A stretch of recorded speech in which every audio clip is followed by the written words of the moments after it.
నమస్కారం.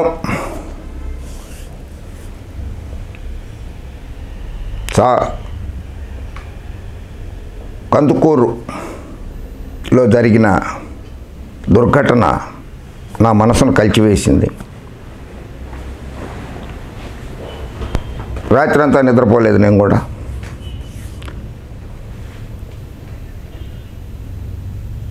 రాక్షసానందం పొందే విధ్వంసకారుడు బాబుగారి రోడ్ షోలో 8 మంది అమాయకులు ప్రాణాలు అనంతవాయువుల్లో కలిసిపోయాయి. వారి కుటుంబాలకు నా ప్రగాఢ సానుభూతి తెలియజేస్తున్నాను. అలాగే క్షతగాత్రులు దెబ్బలు తగిలిన వారికి త్వరగా కోలుకోవాలని భగవంతుడిని మనస్ఫూర్తిగా ప్రార్థిస్తున్నాను. అరే ఓ Gabbar Singh alias rubber Singh alias package star ఎప్పటి వెళ్ళారు, అక్కడ జనాలకు డబ్బులు ఇచ్చారు. రైతులు ఆత్మహత్యలు చేసుకుంటే వాళ్ళ ఇంటికి వెళ్ళి వాళ్ళని పరామర్శించి వాళ్ళకి పార్టీ తరఫున డబ్బులు ఇచ్చారు. ప్రశ్నించే గొంతు కదా మీది. బాబుగారిని ఎందుకు ప్రశ్నించరు మీరు? బాబుగారు, మీరు గోదావరి పుష్కరాలకు వెళ్తే అక్కడ 29 మంది పోయారు.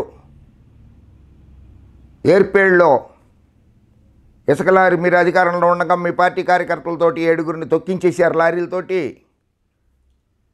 ఇప్పుడేమో కందుకూరులో 8 మంది ప్రాణాలు పోయినాయి. ఇటువంటి పని చేయకండి.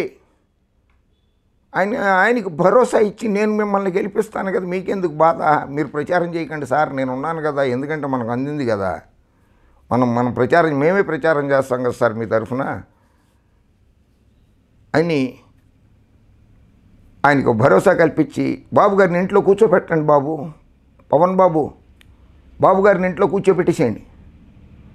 ఆయన అడుగు పెట్టినవ్వకండి ఆంధ్రప్రదేశ్లో. ఆయనతో ఐరన్ లెగ్.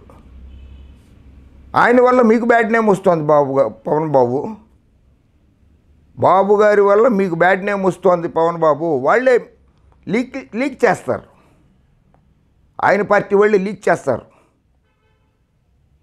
మీకు ప్యాకేజ్ స్టార్ అని పెట్టింది జగన్మోహన్ రెడ్డి గారు పెట్టలేదు, వైఎస్ఆర్ కాంగ్రెస్ పార్టీ వాళ్ళు పెట్టలేదు, తెలుగుదేశం వాళ్ళే లీక్ చేశారు, మీకు పెట్టేశారు ఆ పేరు. అది మీరే చెప్పారు చాలాసార్లు. కందుకూరులో మరణించిన వారికి మీ పార్టీ తరఫున కూడా ఆర్థిక సహాయం చేయాల్సిందిగా ప్రార్థిస్తున్నాను. మీరు పొత్తులో ఉన్నటువంటి భారతీయ జనతా పార్టీ అధినాయకుడు భారతదేశ ప్రధానమంత్రి నరేంద్ర మోడీ గారు, మీరు పొత్తులో ఉన్నారు భారతీయ జనతా పార్టీతోటి. ఆయన స్పందించి మృతుల కుటుంబాలకి 2 లక్షల రూపాయలు, క్షతగాత్రులకి 50,000 రూపాయలు తక్షణ ఆర్థిక సహాయం అందించారు. మీ స్నేహితులు బాబుగారు కూడా 10 లక్షల రూపాయలు మృతుల కుటుంబానికి, వారి పిల్లలు చదువుకోవటానికి ఎన్టీఆర్ ట్రస్ట్ తరఫున చదువు సంధ్యలకి అయ్యే ఖర్చులు భరిస్తామని, క్షతగాత్రులకి దెబ్బలు తగిన వాళ్ళకి ఖర్చులు భరిస్తామని కూడా బాబుగారు హామీ ఇచ్చారు, ప్రకటన చేశారు. మీరు కూడా చేయండి.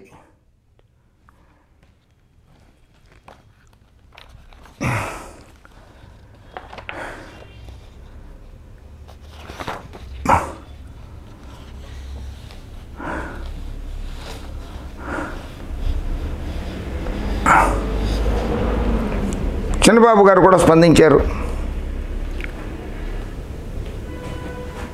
క్షతగాత్రులకి మెరుగైన వైద్య సహాయం అందిస్తామని చెప్పారు ఆయన కూడా.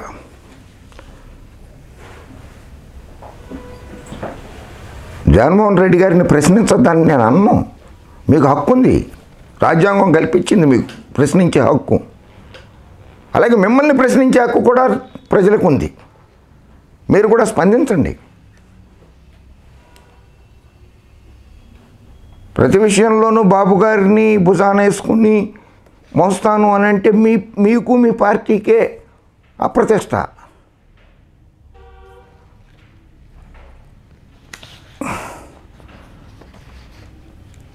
ఉండేది తెలంగాణలో, తాగే మంచినీళ్ళు తెలంగాణవి, ఆస్తులు తెలంగాణలో ఎక్కువ, సినిమాలు చేసేది తెలంగాణలో ఎక్కువ. మీరు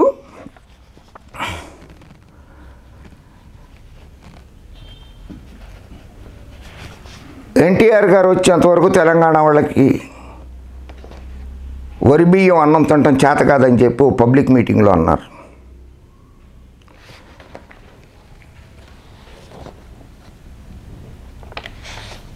బియ్యం ఎలా ఉంటుందో కూడా తెలియదు. తెలంగాణలో ఒరే పండదు, రాగి, మొక్కజొన్న ఇటువంటివి తిని బతుకుతారు వాళ్ళు అనేటువంటి వ్యాఖ్యలు తెలంగాణ వాళ్ళని కించిపరిచే విధంగా, అవమానపరిచే విధంగా, మనస్సు గాయపడేటట్లు తెలంగాణ దత్తపుత్రుడిగా నాకు మనస్సు గాయమైంది. 1969 ఉద్యమం చూశాను నేను హైదరాబాద్లో. తొలి దశ ఉద్యమం చూసా, మలిదశ ఉద్యమం చూసా, మలిదశ ఉద్యమంలో పాల్గొన్నా నేను కూడా. చూడు, పండక్కో పబ్బానికో తెలంగాణ ప్రజలు అన్నం వండుకుంటారు అని కారుకోత కూశారు. దెబ్బకి తెలంగాణ వ్యవసాయ శాఖ మంత్రి నిరంజన్ రెడ్డి గారు చెప్పారు,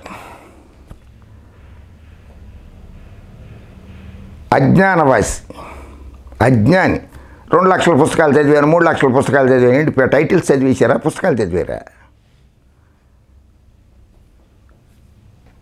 యాజ్ ఆన్ టుడే కరీంనగర్లో నెంబర్ 1 రైస్ ఎక్స్పోర్ట్ చేయడానికి కరీంనగర్ జిల్లా. గుర్తుపెట్టుకోండి.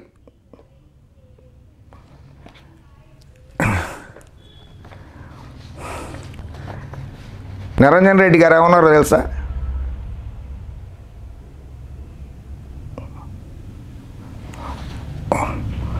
వాడెవడో సినిమా యాక్టర్, పనికి మాలినోడు. నిన్నో మొన్నో మాట్లాడాడు.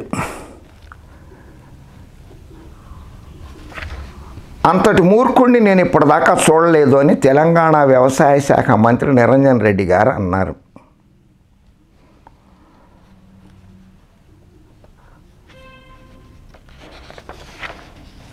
తెలంగాణలో పండాల్సిన భూముల్ని ఎడారిగా మార్చినటువంటి ఘనత పాపం ఆంధ్ర ప్రజల మీదకి నెట్టేశారు మీ వ్యాఖ్యల వల్ల, మీ దౌర్భాగ్యపు వ్యాఖ్యల వల్ల.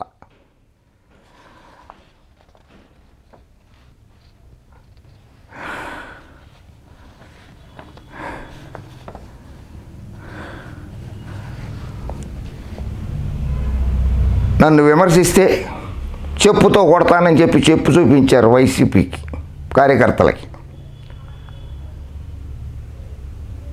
తెలంగాణ వ్యవసాయ శాఖ మంత్రి నిరంజన్ రెడ్డి గారు మిమ్మల్ని విమర్శిస్తే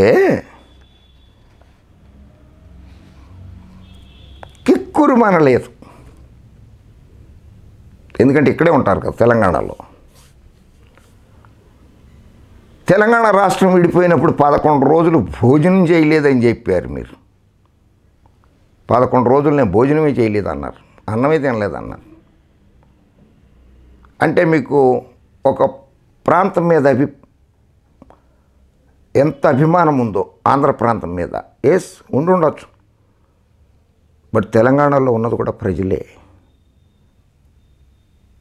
తెలంగాణ ప్రజల మనోభావాల్ని దెబ్బతీయకూడదు. తొలి దశ ఉద్యమంలో 369 మంది, మలిదశ ఉద్యమంలో 1400 మంది ఆత్మ బలిదానం చేసుకున్నారు. ఆత్మార్పణ చేసుకుంటేనే తెలంగాణ రాష్ట్రం ఏర్పడింది. వాళ్ళ ఆత్మకి శాంతి లేకుండా చేసావు పవన్ బాబు నువ్వు.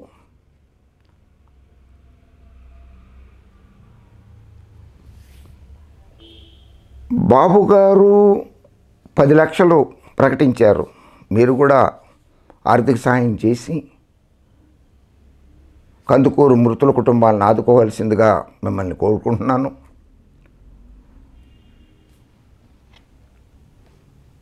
బాబు గారిని కూడా ప్రశ్నించండి.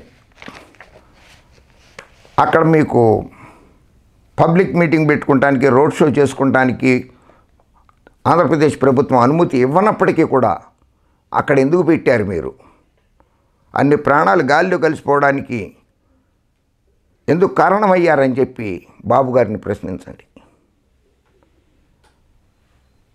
అప్పుడు మీకు మంచి పేరు వస్తుంది.